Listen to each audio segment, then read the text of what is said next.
आपके बिजनेस की एक सबसे बड़ी कॉस्ट जो होती है वो होती है मैन पावर कॉस्ट।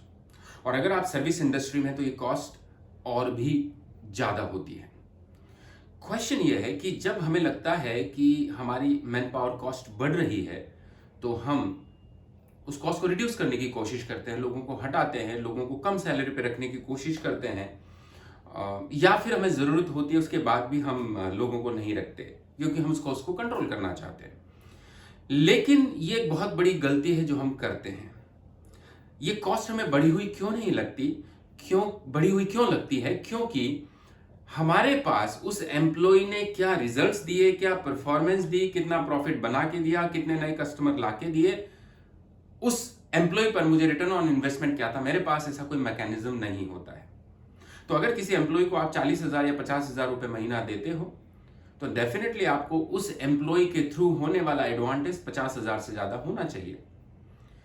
मैं जब कई कंपनीज में जाता हूं, उनके साथ बात करता हूं, कंसल्टिंग करता हूं, डेटा एनालिसिस करता हूं, लोगों की परफॉर्मेंस के ऊपर निगाह डालता हूं, तो ताज्जुब होता है कि ज्यादातर कंपनीज में, खास करके एमएसएमईज, स्मॉल कंपनीज, छोटे इंडस्ट्रीज, मीडियम साइज के इंडस्ट्रीज, वहां पर एंटरप्रेन्योर्स के पास, ओनर्स के पास ऐसा कोई मैकेनिज्म नहीं है कि वो जांच सके कि कौन परफॉर्मर है, कौन नॉन परफॉर्मर है, किस एक एम्प्लॉय की वजह से मुझे कितना बेनिफिट हो रहा है, क्या जिस एक्सपेक्टेशन के साथ मैंने इस एम्प्लॉय को रखा वो मेरी पूरी हो पा रही है कि नहीं हो पा रही है। There is no mechanism.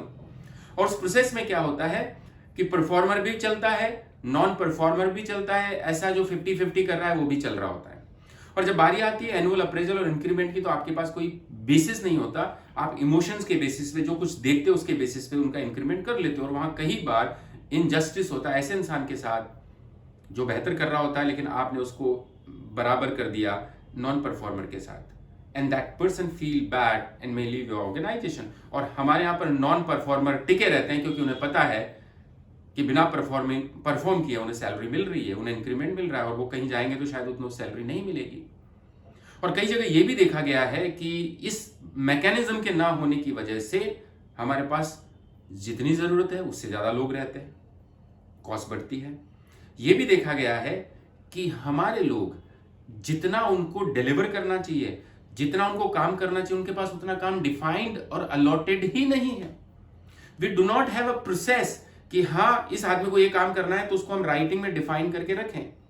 और आप छोटी और मीडियम इंडस्ट्रीज में आप पाएंगे कि कुछ लोग तो एक्स्ट्रा ऑर्डिनरीली बिजी हैं और कुछ लोग बहुत खाली हैं, और कई लोग ऐसे मिलेंगे जिनके पास एक्चुअल में 3-4 घंटे से ज्यादा का काम नहीं, लेकिन आपकी आई वॉश करने के लिए वो ऐसा शो करते हैं कि जैसे वो बहुत बिजी हैं। दोस्तों, आप अपना hard and money man power cost per खर्च करते हैं।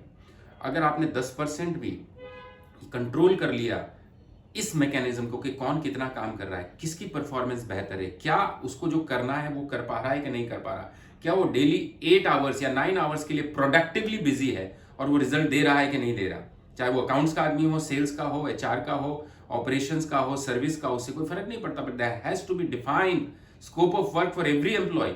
और वो भी जांचना चाहिए आपको कि वो कितना काम कर रहा है, उसका परफॉर्मेंस स्टैंडर्ड पे वो कहां पर फिट होता है।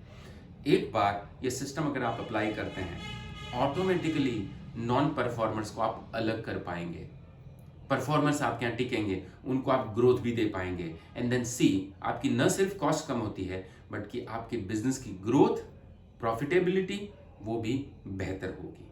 ऐसे और आइडियाज के लिए जुड़े रहिए हमारे साथ बिजनेस कोचिंग सीरीज में। Thank you so much.